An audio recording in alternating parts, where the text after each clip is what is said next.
Oh, isn't she great? I love her to death. Erin Palette, head of the largest pro-gun LGBTQ group in the country, Operation Blazing Sword and Pink Pistols. And Erin is really blazing a trail here and has been for the last couple of years. Welcome.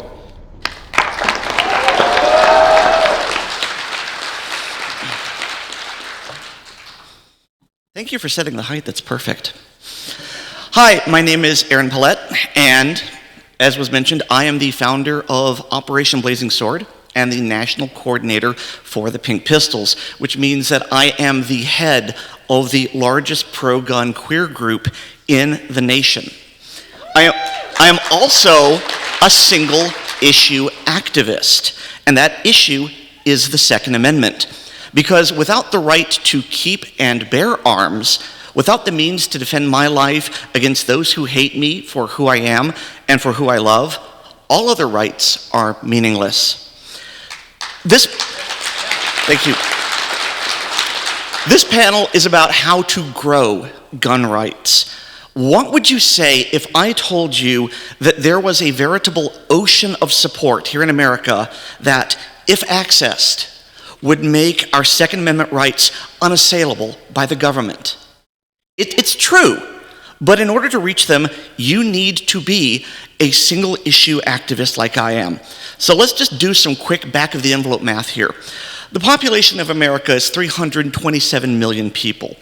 Reported firearm ownership is 30%. All right, we all know that it's higher than that, but let's just go with that low number for now. 30% of 327 million is 98 million and some change. We'll just round that up to 100 million to make the math easier and to account for some of those unreported guns. So the biggest gun rights group in America today is, despite all their troubles, the NRA.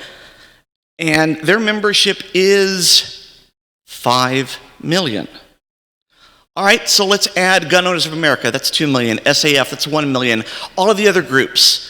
All right, maybe that adds up to another 5 million. That's still 90 million gun owners who, for whatever reason, aren't represented by pro-Second Amendment groups which have the ear of Washington, D.C. Now, pro-gun votes are good and fine and necessary. I'm not going to disparage them, but if the past year has taught us anything, it's that anti-gun messages need to be stopped and preferably countered before they reach the president's ear.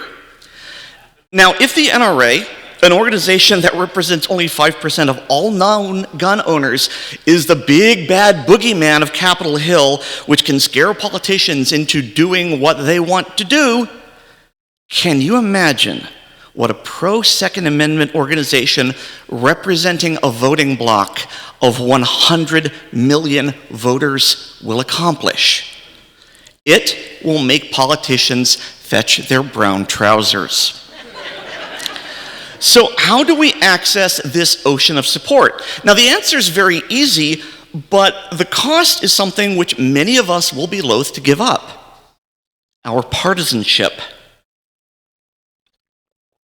We have pro-Second Amendment allies within the ranks of libertarians and liberals. But some of us are actively turning those allies away by calling them names and wrongly assuming that anyone who isn't conservative is anti-gun. I have lost track of the number of people who have told me that they are pro-gun, that they own guns, that they believe in gun rights, but they aren't members of any gun rights group because those groups have bundled other political views, such as abortion or immigration or economic policy, into their Second Amendment advocacy. And that bundling, that partisanship, that lack of single-issue focus is costing us allies by the tens of millions. If you are truly a single-issue activist like me, you will reach out to those who you call your ideological opponents. And in the name of the Second Amendment, in the name of keeping ourselves and our families safe, in the name of freedom, you will begin a dialogue with them about what we have in common and what we value most, and how we can best come together to defend that which we hold most precious. If you are truly single issue, you will teach firearms safety and operation to those with whom you disagree politically. You will take them shooting. You will help them pick out guns for hunting and self-defense and for, yes, defense against tyranny. You will show them, not just through your words, but through your actions and through your character, that you truly believe that the Second Amendment is for everyone, including them, not just for those who vote a certain way. And to do otherwise means that you are letting ideology stand in the way of true Second Amendment activism. Reach out to liberals. Reach out to minorities. Reach out to queer people. Reach out to everyone you know in order to make them enthusiastic about gun rights. Make gun rights unassailable by making firearm ownership and activism not just something that conservatives do, or white people do, or old people do. Make it something that American people do.